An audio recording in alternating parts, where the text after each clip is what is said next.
Canal YouTube HL História Legal, Capítulo 4: O tradicionalismo nos campos de cima da serra. 1.1 Origens. Autora Isabel Carneiro de Almeida. Parte 2.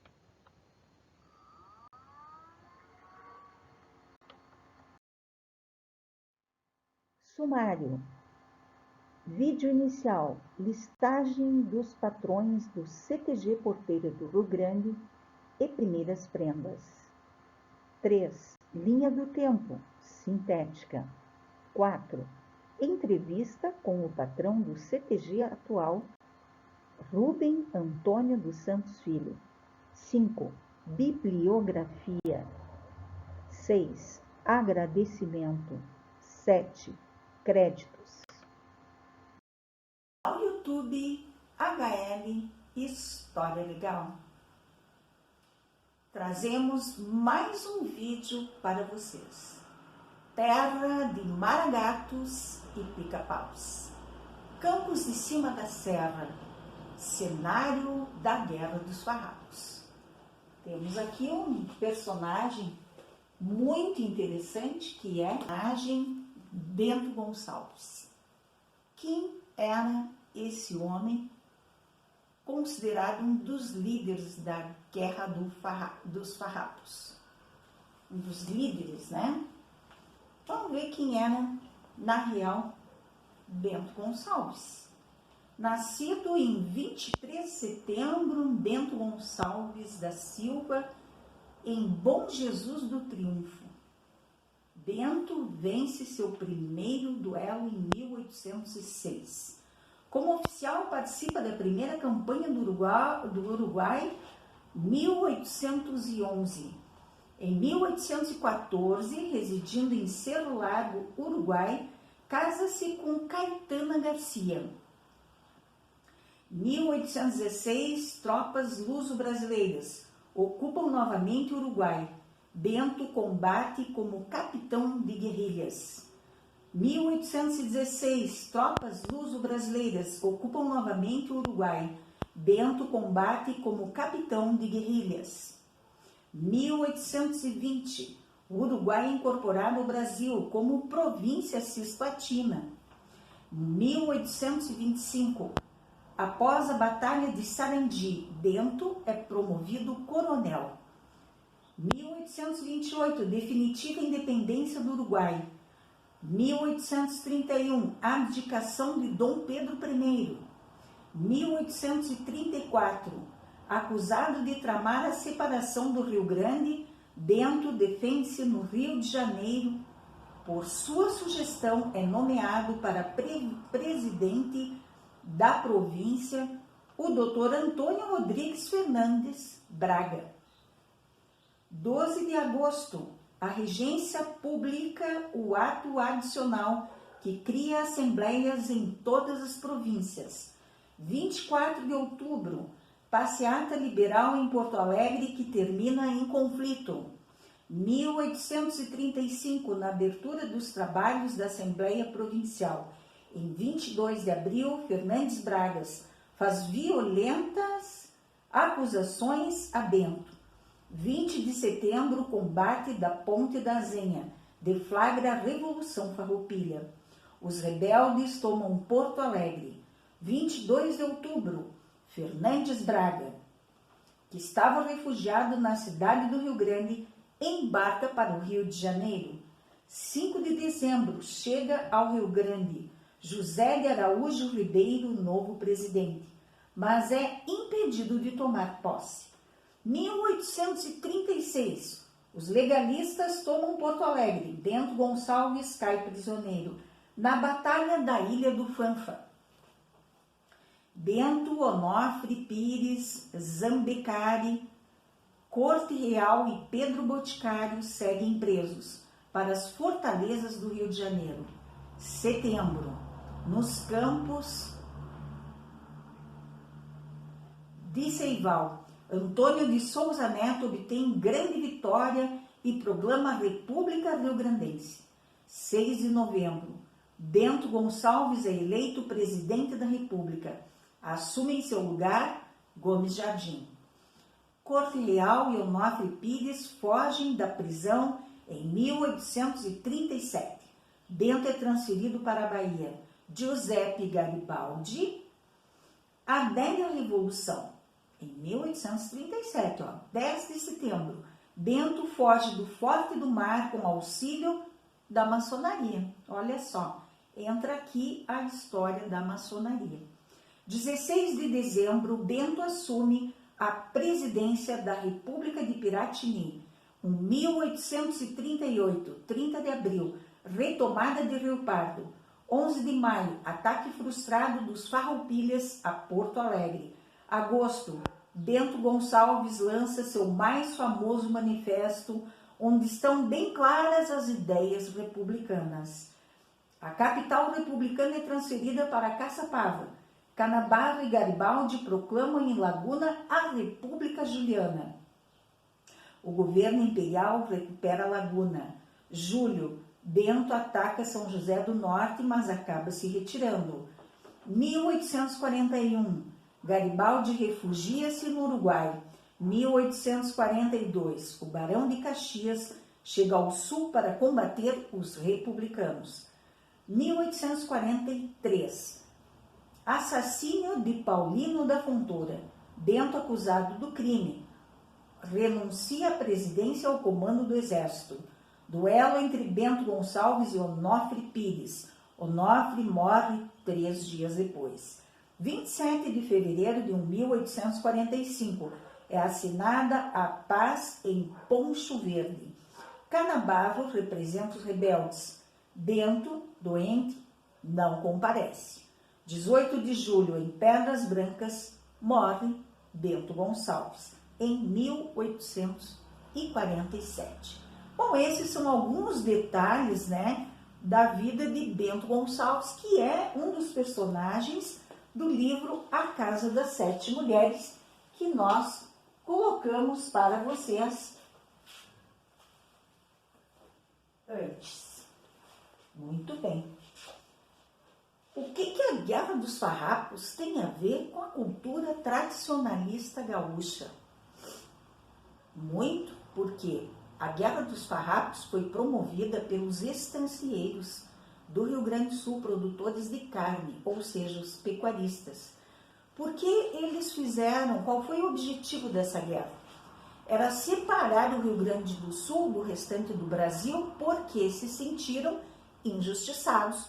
Por quê? Porque vinha o charque do Uruguai, da Argentina, a preços módicos. O que é módicos? É preços bem inferiores ao que o Rio Grande do Sul conseguia produzir aqui dentro do Brasil. E o que acontecia? Esses países distribuíam o charque no resto do Brasil e o Rio Grande do Sul aqui ficava isolado. Não conseguia vender o seu charque, que era o produto principal da sua economia. Então, né, os estancieiros resolveram fazer um levante, né, e transformar o Rio Grande do Sul em um país, não mais em um estado pertencente a uma província, né, pertencente ao resto do país, né? Então, nós temos aqui o continente de São Pedro, né? Foi uma série que foi lançada pela RBS TV, Continente de São Pedro, que fala assim da colonização, dos 7 povos das missões, de uma série de detalhes sobre a cultura gaúcha e sobre os embates aqui no Rio Grande do Sul, né? E conta aí essa história, né? Nós temos também aqui A Missão, vencedor da Palma de Ouro de melhor filme, cujo Robert De Niro é o ator principal, né? A Missão, composto de astros do porte de Robert De Niro, Jeremy Irons e Liam Neeson. A Missão retrata a guerra estabelecida por portugueses e espanhóis contra jesuítas idealistas que catequizavam os índios nos 7 povos das missões, na América do Sul, século XVIII, De Niro faz um violento mercador de escravos indígenas que, arrependido pelo assassinato de seu irmão, realiza uma autopenitência e acaba se convertendo em missionário jesuíta. Ele ajuda o líder dos catequizadores, Gabriel Emery Irons, a criar um novo mundo em 7 povos das missões. Mas os portugueses e espanhóis têm outros planos para aquele lugar. Quando Gabriel se recusa a deixar o que construiu, o exército é mandado para tirá-los de lá à força. Um filme empolgante, vencedor Palma de Ouro em Cannes e que se notabiliza também pela trilha sonora épica de Ennio Morricone. Muito bem, então esse aqui é um livro, um filme maravilhoso que eu passei para os meus alunos, né? Aqueles alunos que estudavam comigo sobre os jesuítas, as missões, digamos assim, a construção, né, desse território aqui, rio-grandense, né, que também é visto como o continente de São Pedro, porque é uma terra imensa, com uma terra produtiva, com gado abundante, e isso vai instigar a ambição de muitos personagens na história do Brasil, né? E com isso, então, viemos para o Tiro de Laço. Tiro de Laço é um livro do Luiz Carlos Bosley da Costa, né? Luiz Carlos Bosley da Costa foi um dos patrões do rodeio internacional, né? Rodeio Crioulo Internacional de Vacaria. Ele foi um dos patrões. Aqui nós queremos, então, nesse vídeo, nós vamos apresentar uma linha do tempo a respeito da criação das competições de tiro de laço que originaram o Rodeio Crioulo Internacional. Vamos apresentar uma listagem com os patrões, né? E gostaríamos de dizer que nós estamos construindo essa história em tempo real. Então, é claro que eu não sou possuidora de todo o conhecimento histórico acerca desse tema, o tradicionalismo nos campos em cima da serra. Por quê? Porque estou pesquisando agora, estou construindo essa história. Cada vídeo que eu produzo para vocês, eu estudo bastante antes de trazer o material para vocês. Então, na verdade, eu estou construindo a história junto com vocês e aprendendo com as pessoas entrevistadas, com os livros que elas me emprestam, ou às vezes me doam, dependendo, né? Tem alguns que doam os livros e outros que emprestam porque só tem, né, poucos volumes, precisam, né, de ter, né, no seu ambiente de trabalho. Então, assim, nós temos acesso à bibliografia, então nós pesquisamos, nós entrevistamos as pessoas que se deixam entrevistar. Às vezes a pessoa gosta de ter uma conversa e contar a história, mas não quer ser filmada nem fotografada. Às vezes permite que use alguma foto que já dispõe em algum arquivo, ou às vezes nem permite isso, só conta detalhes, não, que pode comentar, mas não quero aparecer, não quero, tudo bem. Nós temos que respeitar, né, essa predisposição das pessoas, né? Então, assim, ó, só querendo reforçar que não sou dona do conhecimento, estou produzindo conhecimento, né? E aos poucos, conforme eu vou pesquisando, indícios vão aparecendo. Mas também as pessoas têm que cuidar com a ansiedade, porque às vezes tu tá apresentando, tu tá numa caminhada e as pessoas já acham que você tem obrigação de ser detentora daquele conhecimento. Não, estou pesquisando, sou pesquisadora, estou pesquisando, estou garimpando, né? Até porque a cultura tradicionalista na sala de aula, no ensino médio, não é trabalhado. E eu trabalhei uma vida aí no ensino médio, educação de jovens e adultos, ou seja, com adultos, em universidades. E qual era o conhecimento solicitado, então, na época? No ensino médio, é aquele conhecimento que vai cair no vestibular, que geralmente é história geral, história mundial, né? então eu não tinha assim esse conhecimento tão aprofundado sobre o município e sobre a história regional, mas estou adquirindo, né? Estou adquirindo esse conhecimento, estou gostando muito. São histórias muito interessantes, são histórias emocionantes, né? A Vacaria é assim, palco, né? Está situada nos campos de cima da serra e ela é palco de muitos embates, de muitas competições, né? De uma cultura muito particular, que envolve principalmente, o berço é a pecuária. Porque com a vinda de 80 mil cabeças trazidas pelos jesuítas, e por isso que eu mostrei aqui o filme A Missão, deve ter na internet agora, porque é um filme antigo. Esse filme aqui, deixa eu ver se tem a data. Não sei se vai ter a data aqui, vamos ver. Não tem uma data, mas tem muito tempo que eu usei esse filme, imagina na época do DVD, né, para os alunos. Esse filme A Missão, ele traz um pouco do que foi o embate de portugueses e espanhóis contra os jesuítas e os indígenas que estavam habitando os 7 povos das missões. Vai ter um pouco dessa atmosfera, né, do trabalho dos catequistas e também desse desafio que ora está lutando com indígenas, ora está lutando com os próprios colonizadores das Américas, né? Muito bem, então no tiro de laço aqui, um cafezinho, né? E antes de ler esse cafezinho aqui para vocês, lembrar que nesse vídeo eu trago a entrevista com o patrão atual do rodeio, que haverá, né, esse ano, aliás, ano que vem, né, porque esse ano estão organizando.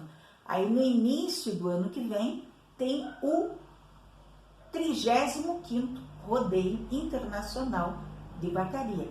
Está sendo organizado. Então nós vamos trazer a entrevista de Rubem Antônio dos Santos Filho, que é o atual patrão, né? Claro que depois, um outro patrão que nós queremos trazer é o autor desses 2 livros, Porteira do Rio Grande, CTG e Sua História, e Tiro de Laço, que é o Luiz Carlos Bosley da Costa, né? Nós queremos trazê-lo também em entrevista, né?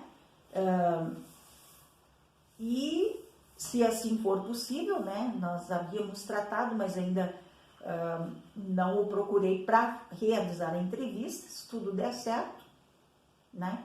Vamos ter a entrevista dele, que é o autor desses livros interessantíssimos, e queremos assim entrevistar mais alguns patrões que estejam ainda entre nós, né?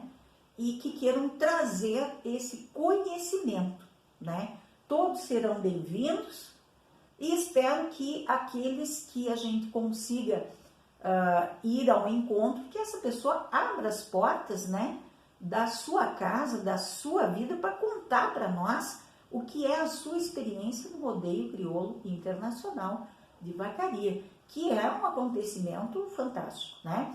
Não são 35 patrões, porque tem alguns que ficaram por 2, digamos, mandatos, né? Ficaram 2 vezes, né? Foram 2 vezes patrões e organizaram essa festa, que é maravilhosa e que tem muito significado para o tradicionalismo vacariense, por 2 vezes. Então, nós não vamos aqui chutar o número de patrões, porque nós vamos listar depois ali o nome do patrão com as datas.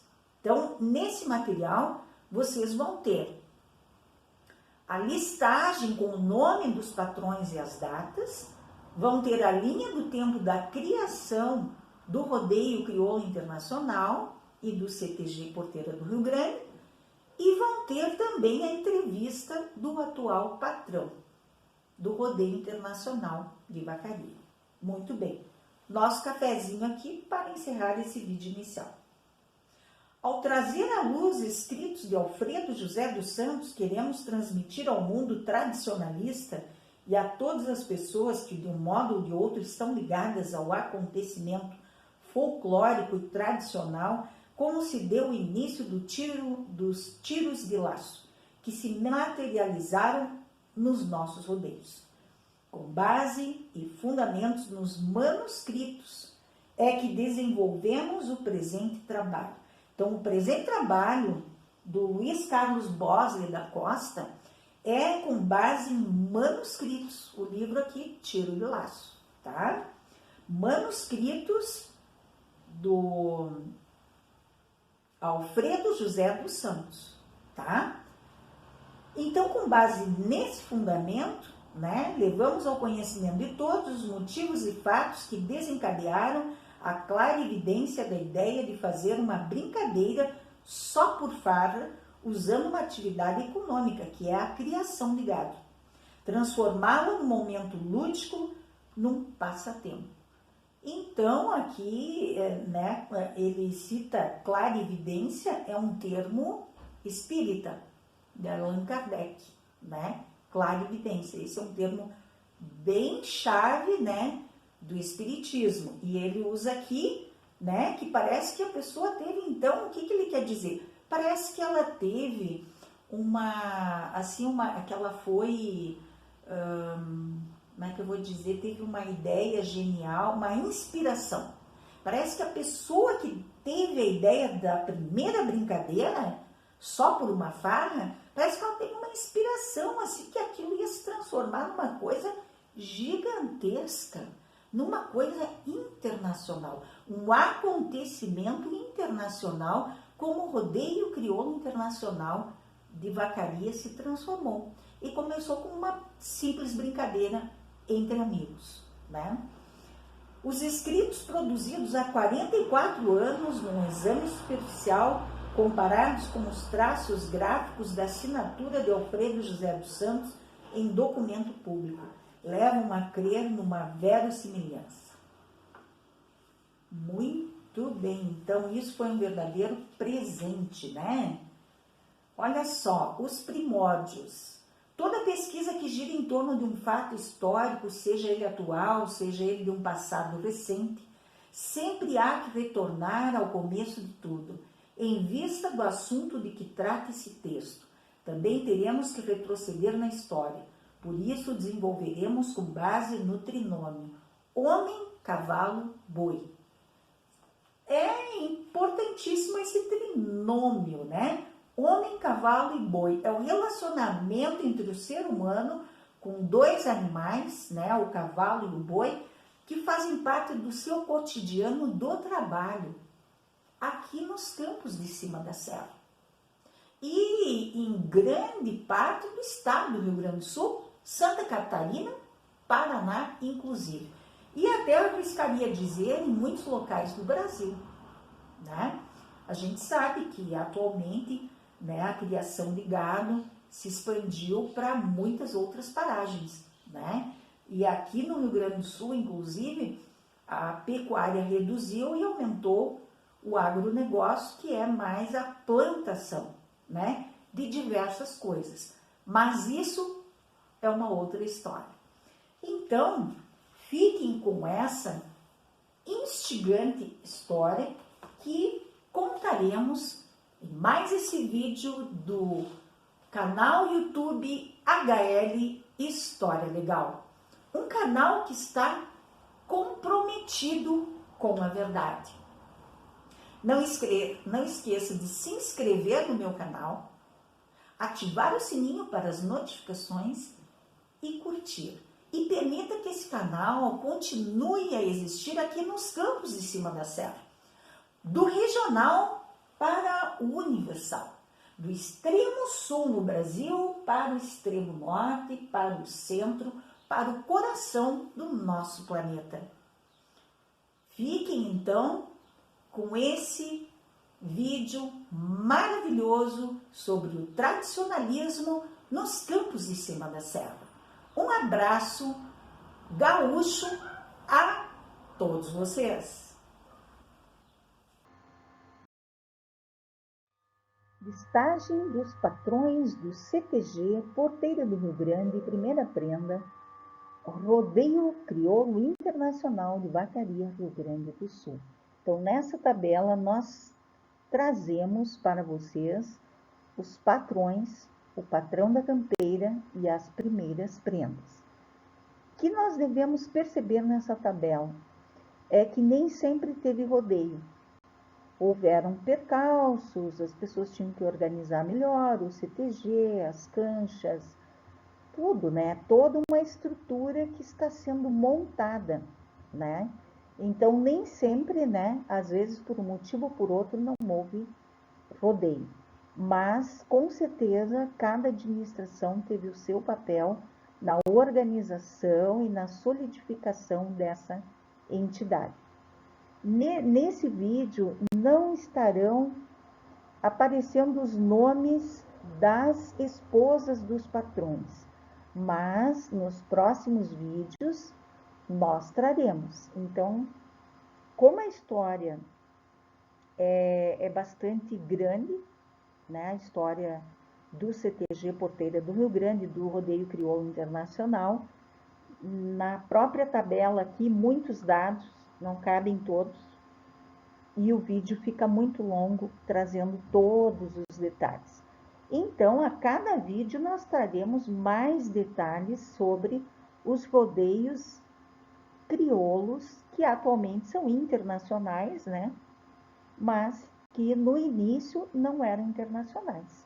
Começaram intermunicipal, passou a estadual e depois, a partir do quarto rodeio, é que se transformou em rodeio internacional, tá?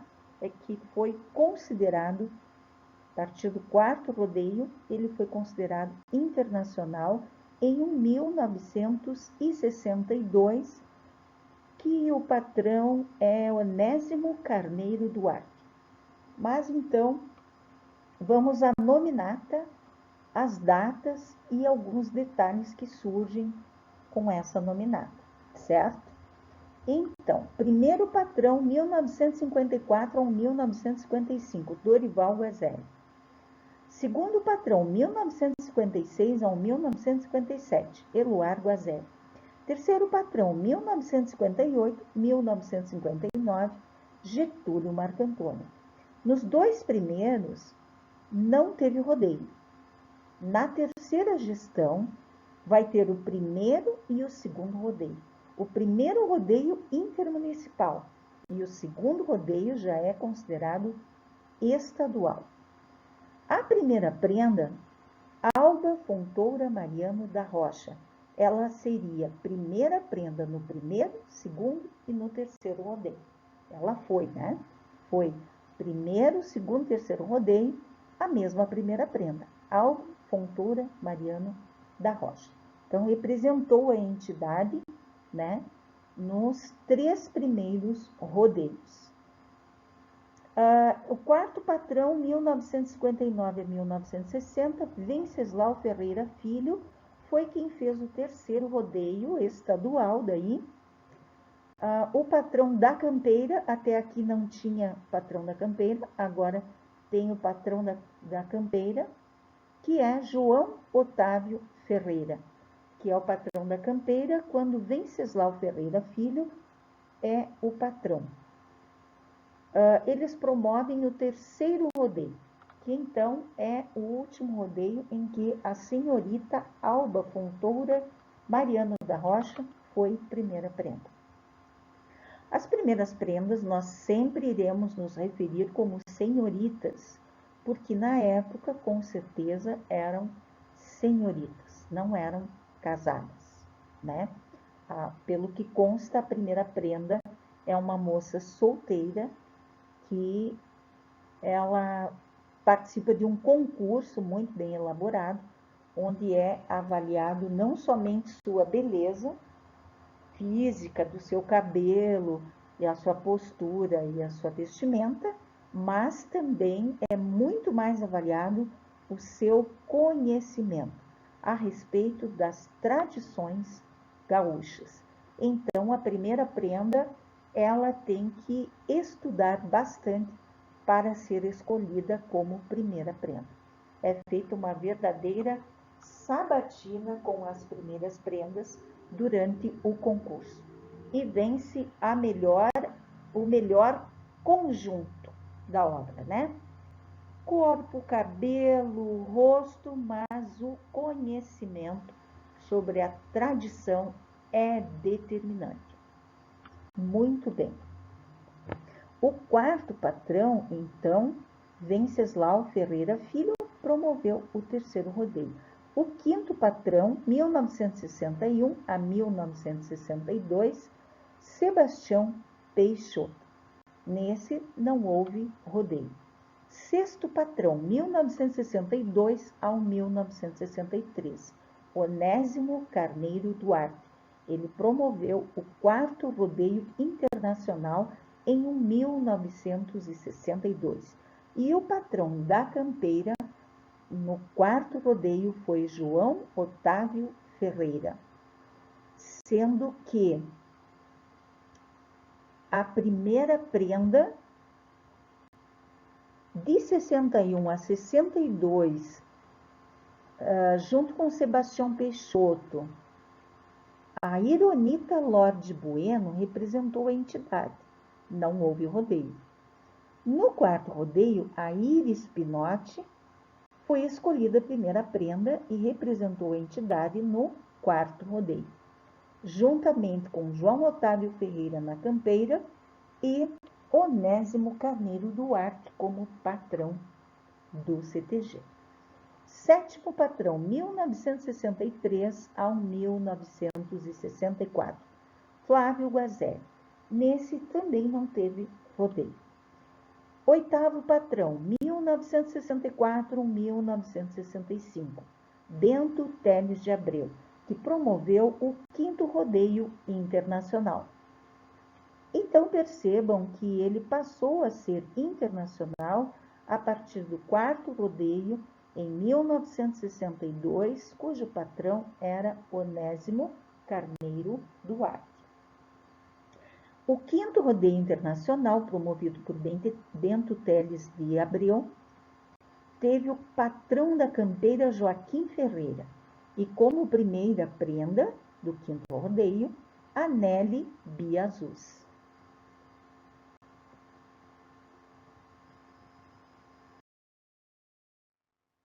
Continuando a listagem dos patrões do CTG Porteira do Rio Grande, primeiras prendas, Rodeio Crioulo Internacional de Vacaria, Rio Grande do Sul. Patrão. Nono patrão. 1965. Filisbino Lisboa Carneiro. Primeira prenda. Belonira Peixoto. Não houve rodeio. Décimo patrão. 1965 ao 1966. João Joaquim Ferreira. Sexto rodeio internacional. Patrão da campeira, Rui de Oliveira Barcelos, então no sexto rodeio. Primeira prenda, Eva Boeira. 11º patrão, 1966 ao 1968, Rui de Oliveira Barcelos. Sétimo rodeio internacional. Sétimo rodeio internacional, o patrão da campeira vem a ser Antônio Fernandes da Cunha. A primeira prenda vem a ser Susana Pinotti. 12º patrão, 1968 ao 1970, Protásio Duarte Guazelli. 8º rodeio internacional, patrão da campeira. 8º rodeio, Nerímio Pereira de Almeida. Primeira prenda, Vera Pacheco. 13º patrão, 1970 ao 1972, Hugo Teixeira de Lemos. Nono rodeio internacional, patrão da campeira, Acelino Ferreira. Primeira prenda, Neila Rita Paim. 14º patrão, 1972 ao 1974, Nerímio Pereira de Almeida. 10º Rodeio Internacional. Patrão da campeira, Antônio Fernandes da Cunha. Primeira prenda, Maria Helena Casagrande. Continuando a listagem dos patrões do CTG Porteira do Rio Grande, primeiras prendas, Rodeio Crioulo Internacional de Vacaria, Rio Grande do Sul. 15º patrão, 1974 ou 1976, Renato de Oliveira Barcelos, 11º Rodeio Internacional. Patrão da campeira, José Moraes Martins. Elisa Amélia Rodrigues de Oliveira, primeira prenda do 11º Rodeio Internacional. 16º patrão, 1976 ao 1978, João Teodoro Duarte Guazelli. 12º Rodeio. Patrão da campeira, Venceslau Ferreira. Primeira prenda, Cleonir Batalha. 17º patrão, 1978-1980, João Valdai Lourenço Duarte. 13º Rodeio Internacional.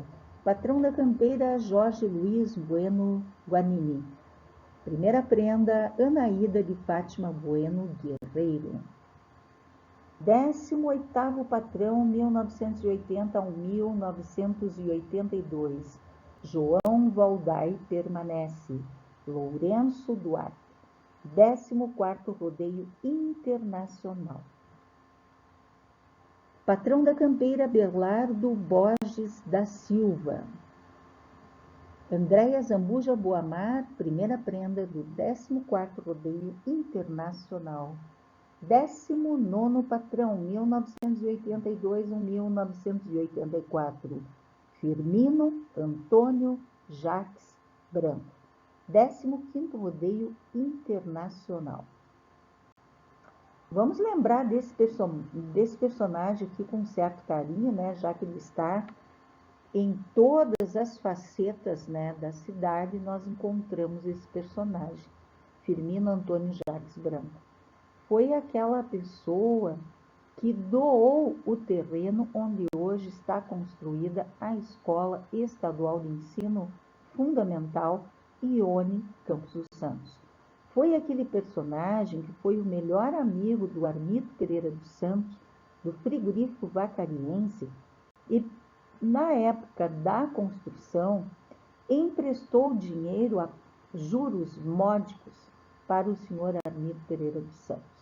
Então, o Firmino Antônio Jacques Branco é um personagem da cidade de Vacaria que está em diferentes locais na cidade participando da história. Ele promove o 15º Rodeio Internacional, cujo patrão da canteira é Toti Emílio Teixeira. Maria Inês Teixeira, primeira prenda do 15º Rodeio. 20º patrão, 1984-1986, Pedro Gelson Almeida. 16º Rodeio Internacional. Patrão da campeira, Adroaldo da Luz Amarante. Primeira prenda, Denise do Amaral Teixeira.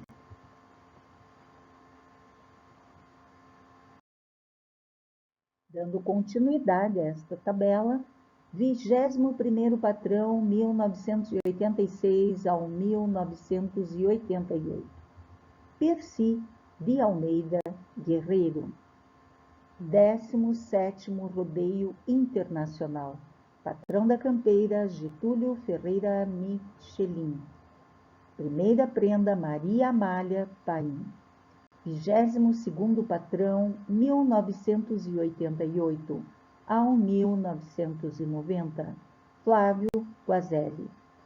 18º Rodeio Internacional.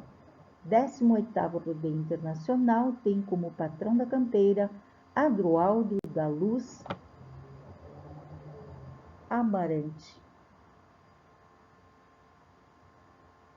E a Elisiane Reck, primeira prenda do 18º rodeio.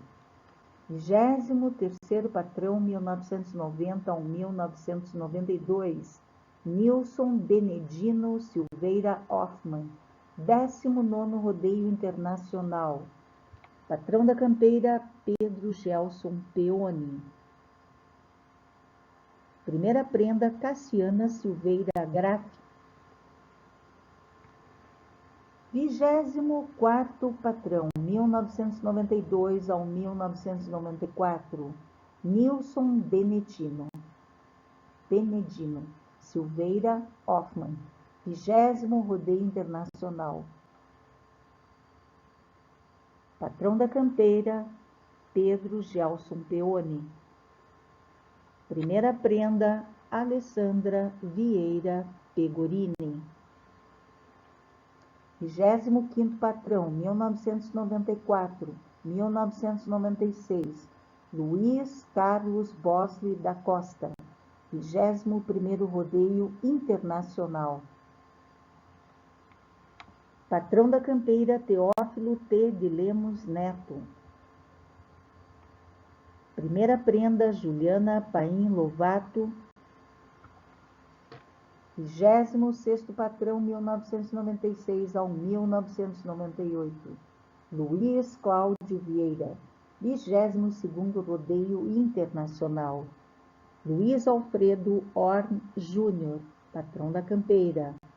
Elaine Pereira Ribeiro, primeira prenda do 22º rodeio.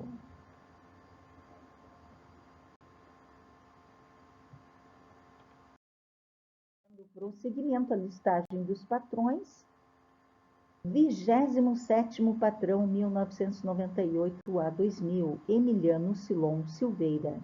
23º rodeio internacional. 23º rodeio internacional, Luiz Alfredo Horn Júnior, patrão da campeira. Primeira prenda, Paola F. Hoffmann. 28º patrão, 2000 a 2002, continua Emiliano Silon da Silveira. 24º rodeio internacional, Pedro Gelson Peroni, patrão da campeira.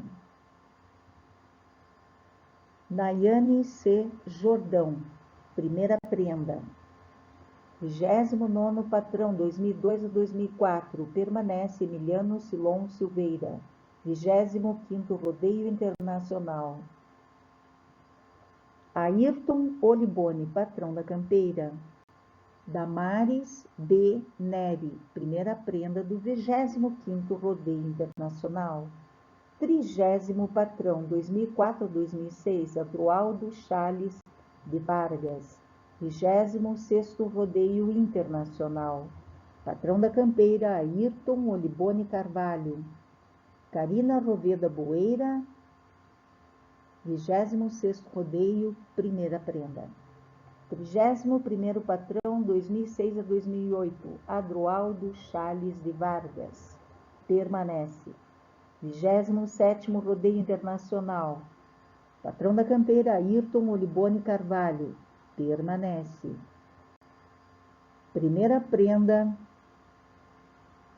do 27º rodeio internacional, Juliana Paim. 32º patrão, 2008 a 2010, Luiz Chons. 28º rodeio internacional. Patrão da campeira no 20º rodeio internacional, Tarcílio Corso. Primeira prenda no 20º rodeio internacional, 28º rodeio internacional, Luana Souza Bueno. Prosseguindo, 33º patrão, 2010-2012, Luiz Chons, permanece. 29º rodeio internacional, patrão da campeira, Tarcílio Corso. A primeira prenda, Tessália Paim Farioli. 33º patrão 2012 a 2014, Neuri Adão de Lima Fortuna. 30º Rodeio Internacional, Almir Duarte Passarim, patrão da campeira. Elisandra Alves Cusi, 30º Rodeio, primeira prenda.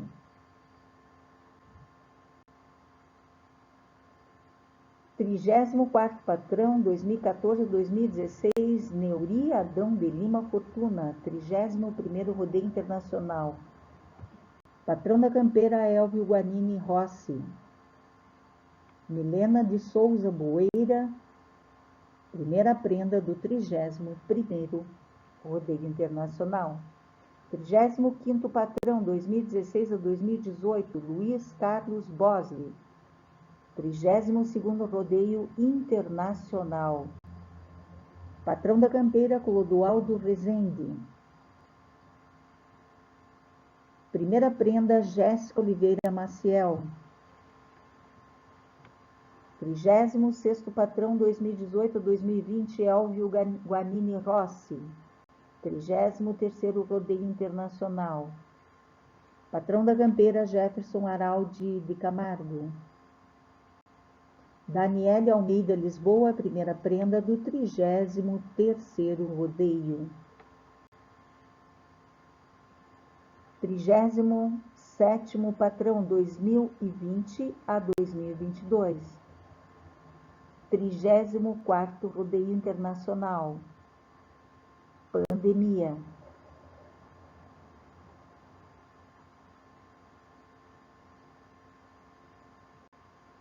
Teve pandemia, então não teve o patrão da campeira.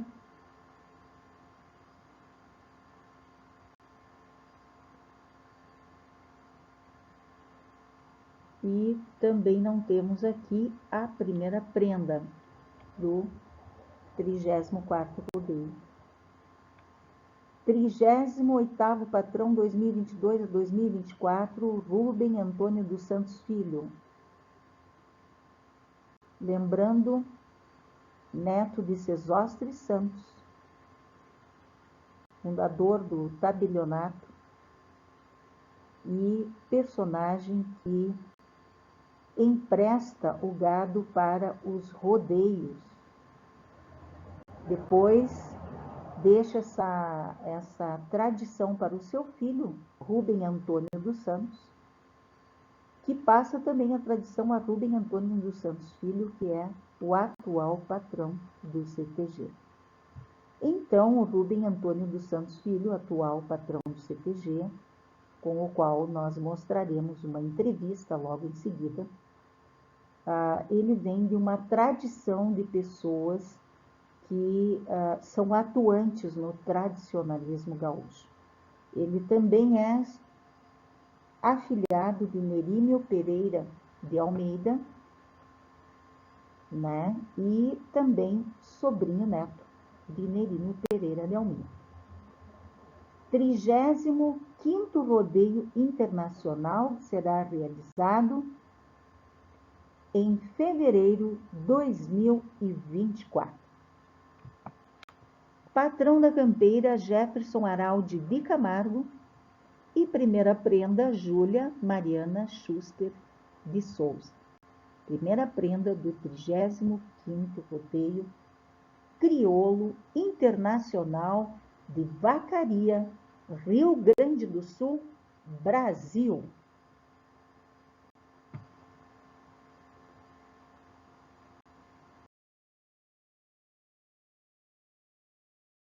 Linha do tempo, o tradicionalismo nos campos de cima da serra, sintética. 14 de janeiro de 1900, século XIX. A pedra fundamental da Catedral de Pedra Moura é lançada. Em maio de 1922, século XX, lançado em Vacaria um jornal espírita Caridade. Em 16 de agosto de 1936, século XX, a Sociedade Espírita Urbano de Melo é fundada. 1938, século XX, conclusão da Catedral de Pedra Moura em estilo neogótico, aos moldes das grandes catedrais europeias, 26 anos após seu início. 1947, século XX.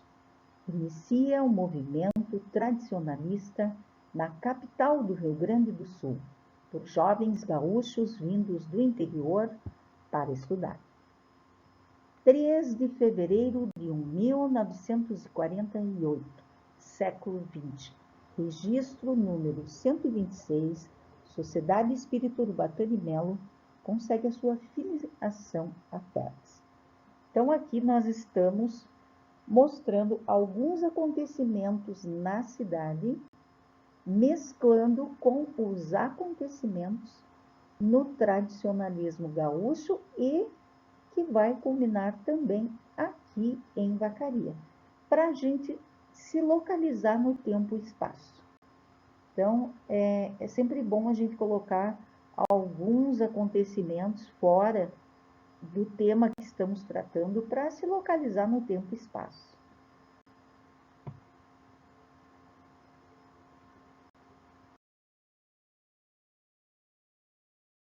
O ano é 1948, 24 de abril, século XX. Inicia um movimento para fundar uma entidade que leva o nome de 35 CTG, com sede em Porto Alegre. Maio de 1948, século XX, em Vacaria, nos festejos do centenário, na Escola dos Irmãos Maristas, Colégio São Francisco. Demonstrações de lides campeiras. 1952, século XX, na cidade de Pelotas, presença de 7 centros de tradições gaúchas que manifestam a vontade de realizar um congresso tradicionalista. 1952, século XX, ainda em 1952, segunda Assembleia Tradicionalista em Rio Pardo, com a presença de 38 entidades, projetando a realização do Congresso Tradicionalista. 1954, século XX, é definida a cidade de Santa Maria, coração do Rio Grande, para sediar o evento Sugestão do CTG Poncho Verde. 1954, século XX, representando Vacaria, Getúlio Marcantônio participa do primeiro Congresso Tradicionalista em Santa Maria. 29 de junho de 1954, século XX, festa de São João no Clube da União Operária por iniciativa de Firmo Carneiro, poeta e radialista, que lança a ideia da fundação de um centro de tradições gaúchas em Vacaria. Repercutiu internacionalmente. 23 de julho de 1955, século XX, ata da Assembleia Geral que fundou o CTG, Centro de Tradições Gaúchas, Porteira do Rio Grande, denominação por Jurema Terra via concurso. Então, foi feito um concurso e a Jurema Terra ganhou com a denominação Porteira do Rio Grande, que foi colocado, então, no CTG de Vacaria, Rio Grande do Sul. 5 de agosto de 1955, posse do primeiro patrão do CTG Porteira do Rio Grande, Dorival Gazzelli, ata número 1/55. 6 de abril de 1958, século XX, primeiro rodeio intermunicipal. 17 e 18 de janeiro de 1959, século XX, segundo rodeio estadual. Fevereiro de 1959, século XX, os filhos de Eudóxio dos Santos doam as pedras para a fundação da primeira igreja Nossa Senhora de Fátima, planta de Hugo Graziotin, em Madeira. Então, aqui nós citamos um acontecimento, né? Está sendo construída, vai ser construída a igreja Nossa Senhora de Fátima, que é a maior igreja aqui do município, com 2.000 metros quadrados, né? Nós descrevemos toda a igreja, filmamos e fotografamos na websérie A Religiosidade nos Campos de Cima da Serra. E a gente percebe que são os mesmos personagens que se movimentam no cenário, tanto na religiosidade, como na tradição, como na economia, né? Como na economia. Então, o Eudóxio é aquele senhor que fundou a Sociedade Espírita Urubatã de Melo, cujos filhos, vamos citar dois aqui, que são dois personagens bem atuantes na história de Vacaria, que é o Sesostres Campos dos Santos e a Ione Campos dos Santos. O avô deles,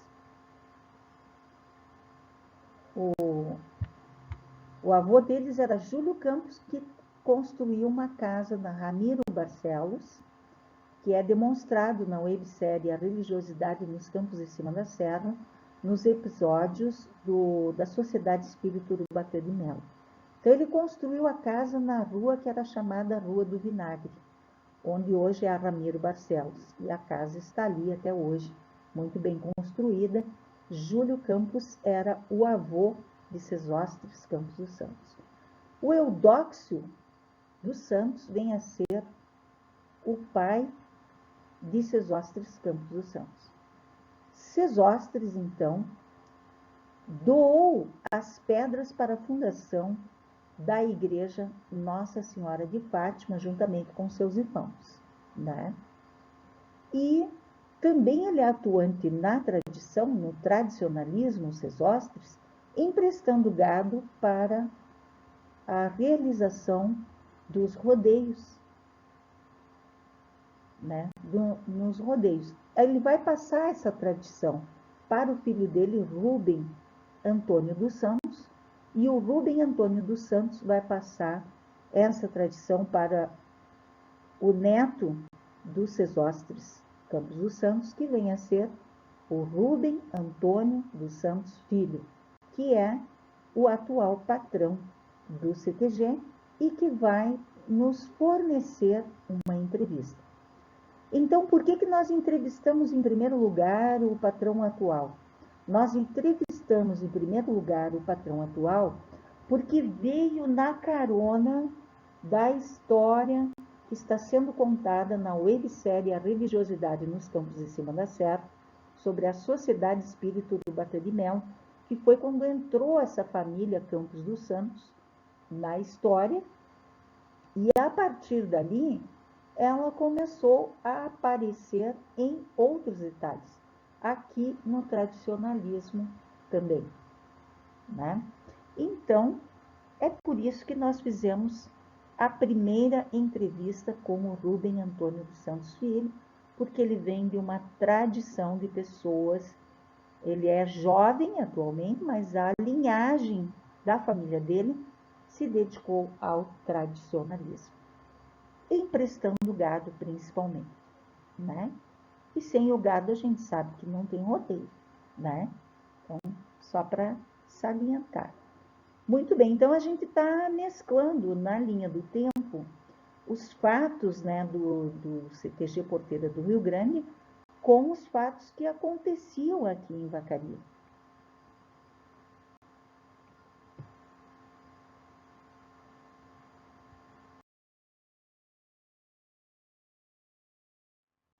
Linha do tempo do tradicionalismo nos Campos de Cima da Serra Sintética. Continuando, então, iremos mesclar aqui fatos que aconteciam na comunidade enquanto ia sendo construído o centro tradicionalista, né, da tradição gaúcha, aqui nos Campos de Cima da Serra, em Vacaria, Rio Grande do Sul, Brasil. Haviam acontecimentos na comunidade. Então, nós estamos mesclando aqui com os acontecimentos da construção da igreja Nossa Senhora de Fátima, porque tem os personagens, são os mesmos personagens que se movimentam no trabalho, na religiosidade, na tradição, né? 14 de março de 1959, século XX, é lançada a pedra fundamental da primeira igreja de Fátima.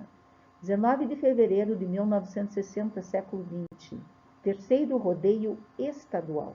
Então, é considerado estadual. 19 de janeiro de 1962, século XX, quarto rodeio internacional. 13 de maio de 1964, século XX, Dom Augusto Petró aprova a planta da nova matriz da Igreja de Fátima, planta do arquiteto Dr. Elzio Pereira da Silva, em Alvenaria.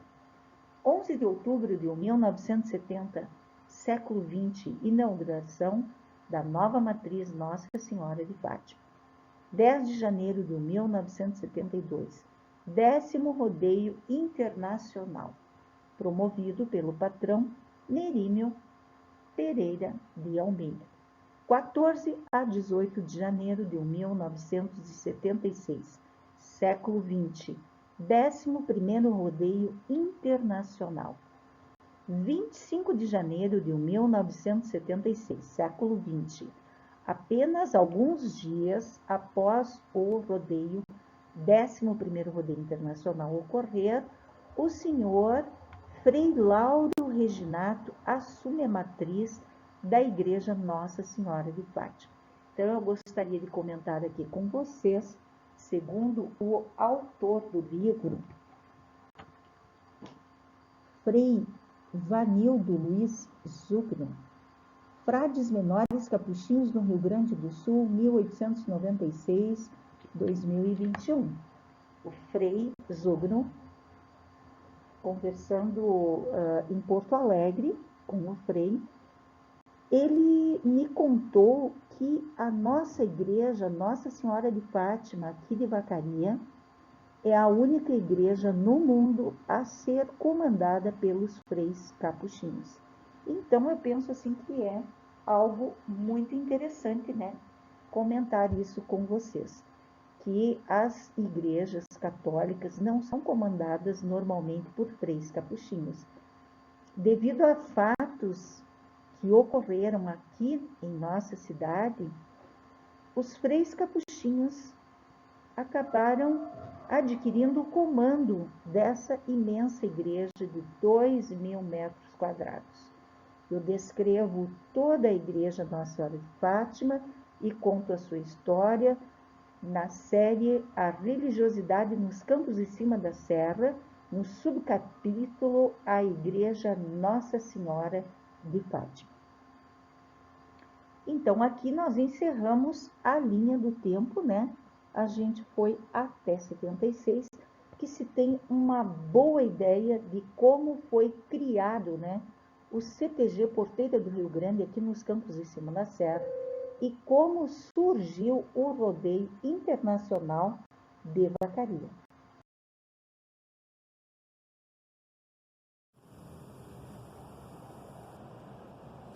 Então, boa tarde a todos vocês. Estamos aqui entrevistando o patrão do CTG, né? Rubem Antônio dos Santos Filho, né? Então, nós vamos conversar um pouquinho com o Rubem a respeito do tradicionalismo em Vacaria. As tradições gaúchas, né? Onde que começou o envolvimento dele com esse trabalho, quem influenciou ele a seguir essas tradições e algumas perguntinhas que a gente elaborou. Então, fiquem com mais esse vídeo do canal YouTube HL História Legal, um canal comprometido com a verdade, do regional para o universal. Isabel, boa tarde às pessoas que estão nos assistindo, né? É um prazer nosso, né? Aceito com muito carinho o convite de estar hoje junto no canal e poder contar um pouco da nossa história, né? Eu que sou Rubem Antônio dos Santos Filho, sou atual patrão do CTG Porteiro do Rio Grande e tenho uma história aqui dentro dessa entidade, desde de meu pai, de avô, de padrinho, tio. Então eu sigo aqui dentro, além da tradição, eu digo que eu tenho uma herança aqui dentro do Porteiro do Rio Grande. Bom, tu começou com que idade, então, a frequentar o CTG? Olha, eu tenho registros meus, na verdade, de acompanhar o meu pai em rodeios, ali com 4, 5 anos de idade. Eu já desfilava, já acompanhava ele em rodeios. Eu lembro que o meu avô ajudava muito o rodeio, com doação de gado, prestava maquinário na época para roçados. E eu, desde novo, sempre acompanhei meu pai, então eu sempre estive dentro do ambiente do CTG, né? Dentro do ambiente do rodeio da vacaria, e aprendi a ter amor por essa entidade. Meu pai estava sempre aqui ajudando, ele sempre foi um voluntário dentro do Porteiro do Rio Grande. Então eu digo que desde os 4, 5 anos de idade eu estou aqui dentro. Hoje eu tenho 35 anos de idade, né? Então praticamente eu tenho 30 anos de vivência dentro do Porteiro do Rio Grande, e que eu estou atuando diretamente em patronagens. Já fui capataz, já fui jurídico, já fui secretário. Eu estou há 12 anos. Para você chegar a esse nível que você está, né, de responsável, né, pela entidade, você teve que estudar bastante ou você mais conviveu? Como é que foi esse desenvolvimento? Foi mais estudo ou foi os dois? Como é que foi? Eu digo que a minha história no Porteira, né, ela é pautada mais por convivência, mais por estar aqui dentro e ver com as pessoas, com as famílias que fazem o Porteira, né. Até eu comento assim que a minha figura, eu não sou aquele historiador, estudioso, de repente aquela pessoa que conhece tanto de tradicionalismo e de entidade, mas sou mais uma pessoa que viveu esses últimos anos dentro do Porteira, conheceu a realidade da entidade e respeito muito nossos valores, nosso tradicionalismo, respeito muito tudo o que se passou, a história do Porteira do Rio Grande, e tento, né, sempre nas minhas atitudes aqui dentro da entidade, hoje como patrão, que é uma responsabilidade muito grande, né, acho que eu comento que é a minha maior responsabilidade na minha vida até hoje, tento manter minhas decisões de uma forma que sempre respeite a história dessa entidade, respeite tudo aquilo que os nossos ancestrais deixaram, né, e pregaram para que se mantesse firme. Você acha que mudou muito de lá para cá os costumes, as regras dentro do CTG, da patronagem? Tu acha que modificou muito isso? Eu vejo que costumes não, costumes e regras, na verdade, vamos dizer, as cartilhas que nós devemos seguir são as mesmas de 50, 60 anos atrás. Elas não se aperfeiçoaram com a modernidade. O que mudou, sim, foram as pessoas. Eu acho que, de repente, a forma de agir das pessoas, a forma com que as pessoas tentam hoje empregar, né, as suas atitudes dentro de um CTG, quem sabe, assim, vamos dizer que a modernidade, a atualização, tudo no mundo, vamos dizer, se modernizou, e o CTG, querendo ou não, ele teve que se adequar a muito disso, né? Mas eu sempre comento que os escritos, as nossas regras, o nosso tradicionalismo, esse sim sempre se manteve. Tanto que eu viajo bastante e tenho bastante contato com pessoas em outros estados, e eles falam que é tão raiz do povo gaúcho e tão bonito, né? Que é um povo que adora suas tradições, adora seus costumes e ainda se mantém idêntico, né? Se identifica. Quando você vê lá aquele gaúcho de chapéu, de bombacha, de bota, de lenço, que até hoje eu estou sem lenço aqui, mas é uma parte alimentar gaúcha, você identifica aquela pessoa assim, ele é um gaúcho, né? Ele é lá no Rio Grande do Sul. E isso é muito bonito, e eu acho que isso se manteve. E é o que a gente não pode, vamos dizer, se entregar ao modernismo, que é perder a nossa origem. Sim. Tu saberia nos dizer quantos CTGs tem e assim se tem fora do país, se ainda se mantém, que uma vez tinha, né? Número de CTG, de entidades, hoje não saberia lhe dizer. Mas o que eu posso lhe confirmar, porque nós temos a informação, é que existem, além dos CTGs do Rio Grande do Sul, Santa Catarina, Paraná, Mato Grosso, nós temos hoje CTG no Piauí, tem CTG em Brasília, que eu sei que existe, que são gaúchos, né, que foram embora do Rio Grande do Sul e lá mantêm as suas raízes, né, e manter o CTG.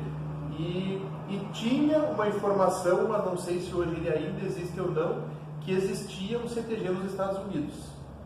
Que existia um povo gaúcho que foi morar nos Estados Unidos e que mantinha lá, de repente, uma espécie de entidade, mas não tem informação se ela funciona ou não. Isso é uma história que corre dentro do meio tradicionalismo, nós não sabemos se funciona Na ou não. década de 90, quando eu fazia pós-graduação em marketing, em 95, ali na Universidade de Caxias do Sul, eles comentavam que, inclusive, tinha aberto um no Japão. Tu ouviu falar alguma coisa?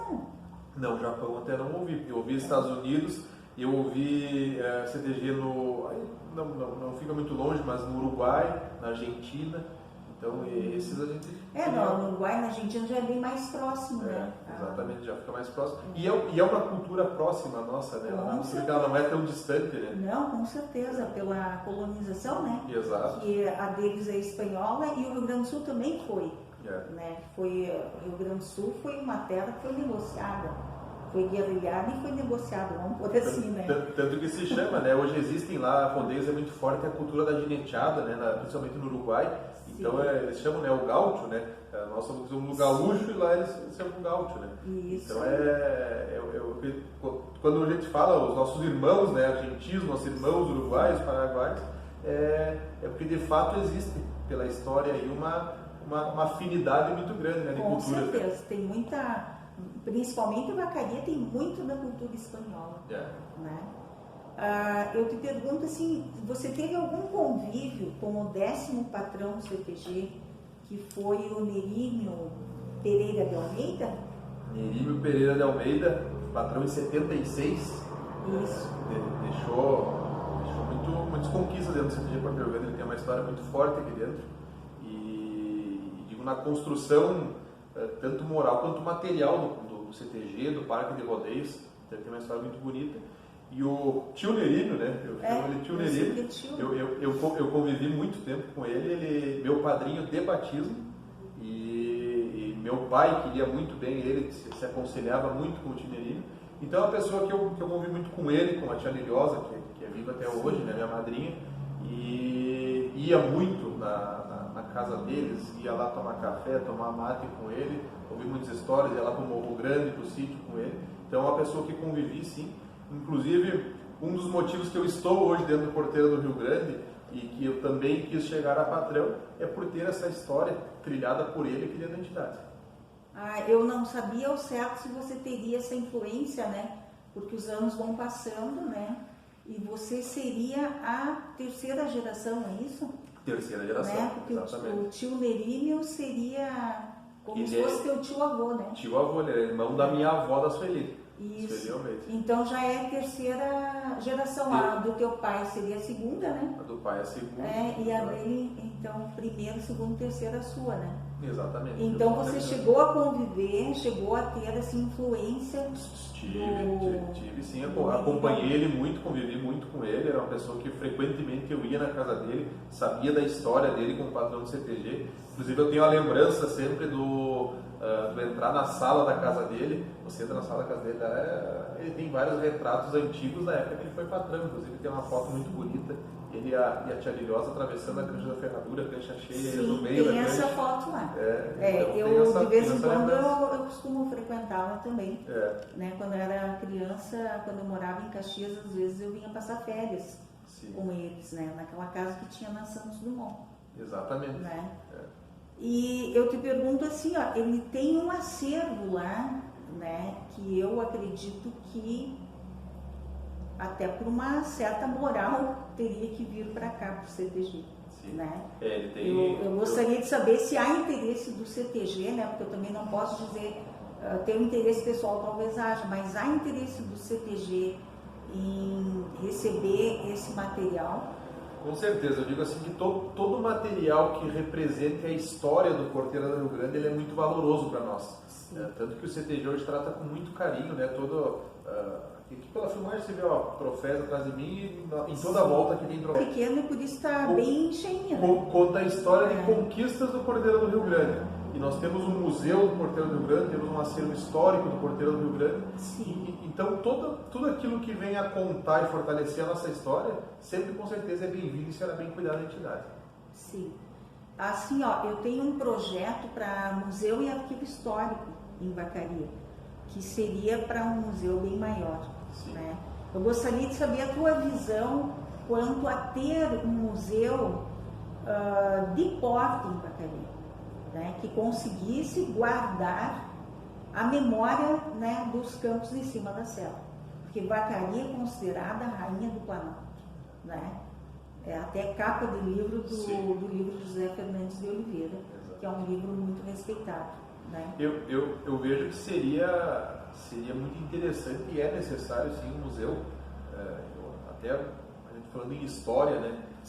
Eu acho que a história é algo que tem que ser defendido, e agora não estou dizendo só pelo CTG, tem que ser defendido por órgãos públicos, por as pessoas que têm o poder na mão, porque é ela que vai mostrar aos nossos sucessores quem nós éramos antes, né? Então ela é muito necessária e não podemos deixar de se perder. Eu comento porque eu tive recentemente na sede da 25ª Região Tradicionalista em Caxias, e eu entrei lá, eles têm um museu muito bonito. Então tu entra lá, tu vê armas, vestimentas, encilhas que hoje não se vê mais, que eram daquela época. E que talvez se não tivesse esse museu, se não tivessem aquelas pessoas que vamos dizer, que se encorajaram e fizeram aquele projeto acontecer, quem sabe a nova geração nem vai saber o que era uma encilha de um tropeiro, né? Antigamente. Eu conheci esse museu, não sei se ainda é no mesmo lugar. É ali na entrada de Caxias, ali perto da UX? Isso, exatamente. Ainda é ali. Exatamente. Eu conhecia aquele museu. Então, isso é muito bonito, porque as novas gerações, eu digo que da minha geração em diante, se nós não procurarmos a informação, a gente vai começar a se perder, não vai começar a entender o porquê que eram, como eram as coisas antigamente, né? Então, por isso que eu acho que é muito interessante. Eu acho que investir em história, investir em museu é um bom investimento. Até para o turismo, né? Com certeza. Porque como é que tu vai trazer turistas se não tiver alguma coisa interessante, né, para o turista olhar, né? Bom, gostaria de perguntar para ti, assim, esse CTG aqui, ele foi criado, sabe a data de criação dele? Ele é de se eu não estou enganado, 23 de julho de 56. De 1956. Se eu não estou enganado, é 56. Sim. Teria como a gente fazer uma linha do tempo? Vocês teriam algum livro, algum registro?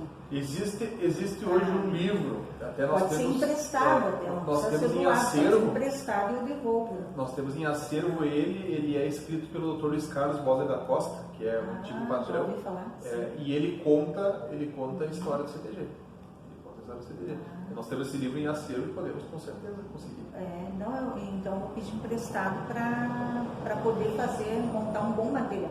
Sim. Porque o vídeo, ele tem a tua entrevista, mas ele tem um vídeo de inicialização e ele tem também a parte documental que eu faço em PowerPoint e passo para vídeo depois. Sim. Né? Que vai a linha do tempo, sintética e analítica, né? Vai fotos, várias coisas, né? Bom, sobre o tradicionalismo, o que tu acha importante, assim, evidenciar?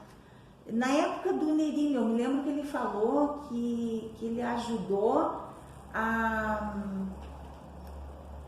começarem a fazer os rodeios em Florianópolis. Tu ouviu falar essa história? Sim. Eu achei muito interessante isso.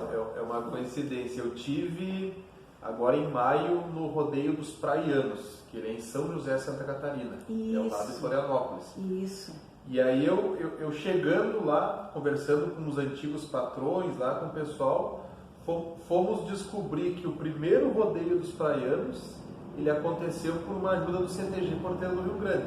O CTG já tinha o rodeio internacional, já tinha sua equipe de rodeios, e se mobilizaram e foram a Florianópolis fazer o rodeio deles, ajudar eles. E o patrão era o tio Nerinho. Sim, ele me contou essa história. Exato. Mas como eu não anotei na hora, eu me lembrava dessa história. Eu vou pedir para ele, pode ser que exatamente. interessante trazer essa memória. E eu tive nesse rodeio lá, foi no mês passado, fui muito bem recebido, olha, nos receberam muito bem.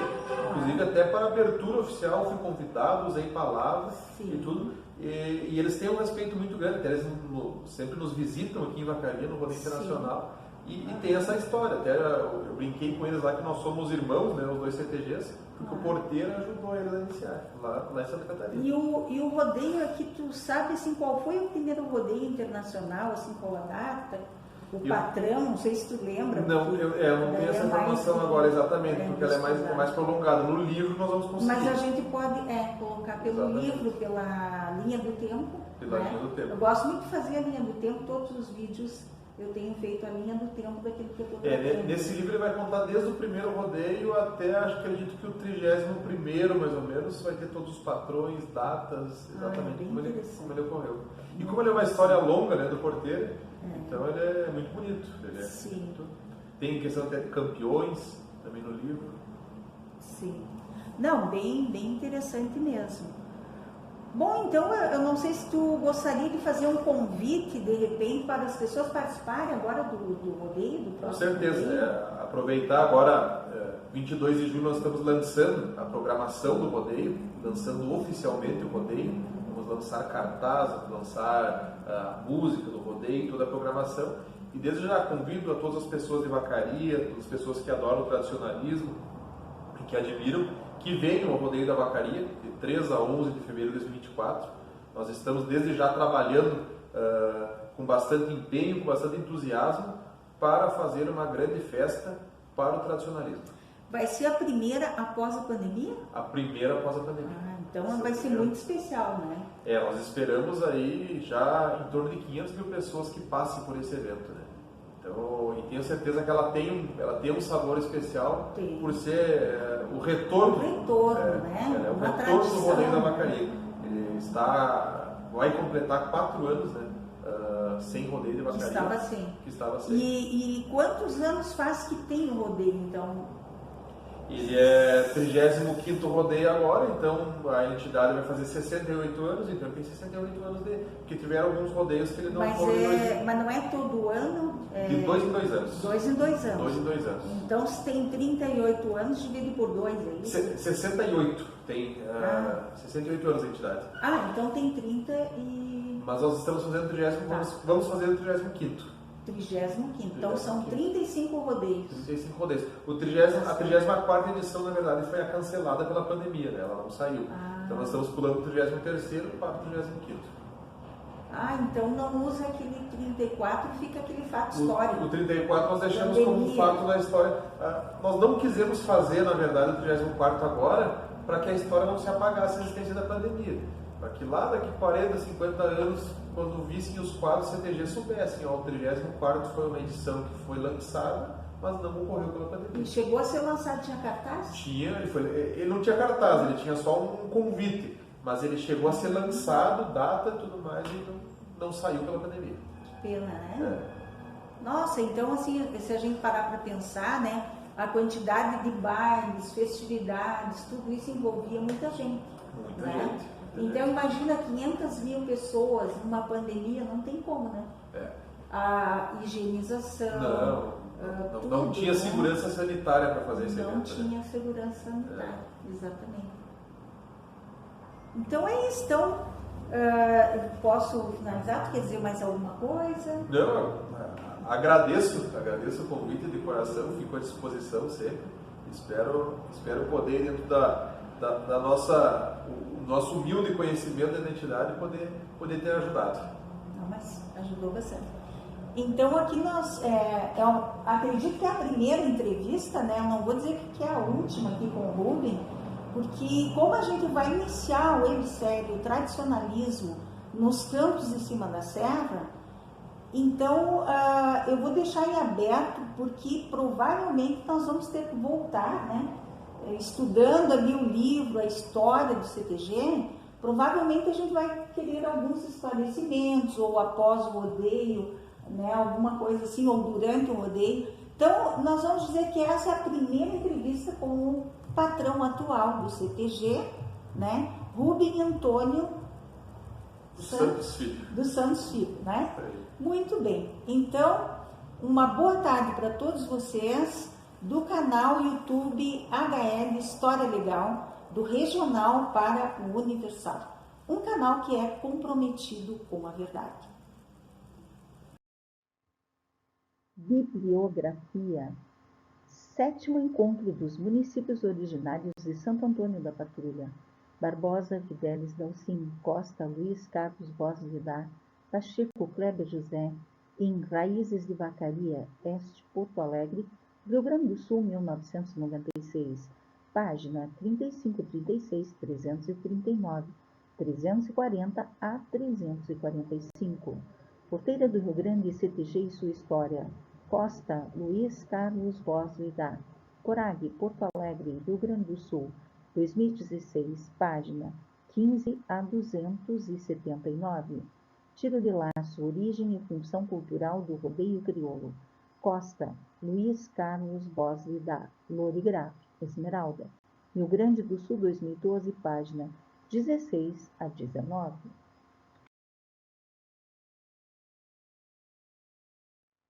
Então, meu muito obrigada a todos vocês. Canal YouTube HL História Legal. Proprietária Isabel Carneiro de Almeida. E-mail historialegal2022@gmail.com. Instagram historialegal2022. Então sigam também a nossa página no Instagram. É um verdadeiro cardápio com todos os vídeos que já produzimos para vocês. No dia 23 de agosto, completaremos 7 meses de canal. Estamos muito contentes com tudo que produzimos, né? Estamos procurando sempre melhorar. Sabemos que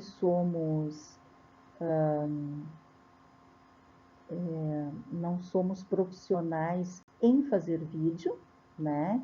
É um vídeo amador, então eu espero que as pessoas tenham generosidade, né? A generosidade de olhar esses vídeos com a generosidade de quem vê, é uma pessoa que está fazendo de uma forma amadora a filmagem, né? As filmagens. Mas a gente está procurando melhorar. Por enquanto não podemos mudar o equipamento, as filmagens ainda estão sendo feitas ainda com o celular, por isso não fica como ficaria com uma máquina, uma filmadora, né? Uma máquina profissional para filmar, né? Então eu gostaria que vocês tivessem essa generosidade, né? De ao ver esse trabalho, lembrar que não é um equipamento profissional e que eu sou uma pessoa autodidata para filmagem e fotografia, certo? Um grande abraço a todos vocês. O tradicionalismo nos campos de cima da serra. Créditos: autora Isabel Carneiro de Almeida, fotografia, edição de vídeo, narração e escrita.